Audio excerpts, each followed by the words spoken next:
RSP party అభినందనలు తెలియజేస్తూ ఈరోజు ముఖ్యంగా రేవంత్ రెడ్డి గారు, పిసిసి చీఫ్ బట్టి విక్రమ గారు, సీతక్క గారు, ముందుగా వీరికి ప్రత్యేకంగా విప్లవాభివందనాలు.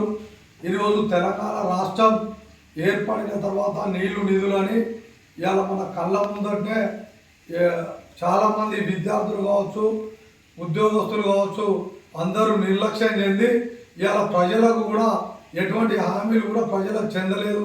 కాబట్టి ప్రజలు ఇవాళ చైతన్యవంతులై ఇవాళ ప్రజల తీర్పు ఇవ్వడం జరిగింది. ఈ తీర్పు ప్రజలకు శిరస అని తెలియజేస్తూ ఈ విజయం ముఖ్యంగా ప్రజలదని తెలియజేస్తా ఉన్నాం.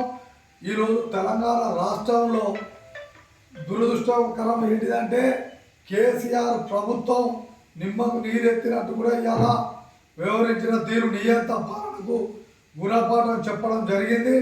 రాబోయే రోజులలో పేద ప్రజలకు అండగా కమ్యూనిస్టు ఎర్రజెండా పార్టీలతో పాటు కాంగ్రెస్ పార్టీ కూడా పేద ప్రజలకు అండగా ఉండి నిరంతరం కృషి చేసే విధంగా ఉంటుందని తెలియజేస్తూ ఉమ్మడి వరంగల్ జిల్లా అభ్యర్థులకు కూడా ప్రత్యేకంగా ఆర్ఎస్పి పార్టీ వరంగల్ తెలంగాణ రాష్ట్ర తరఫున ప్రత్యేకంగా విప్లవాభివందనాలు తెలియజేస్తా ఉన్నాం.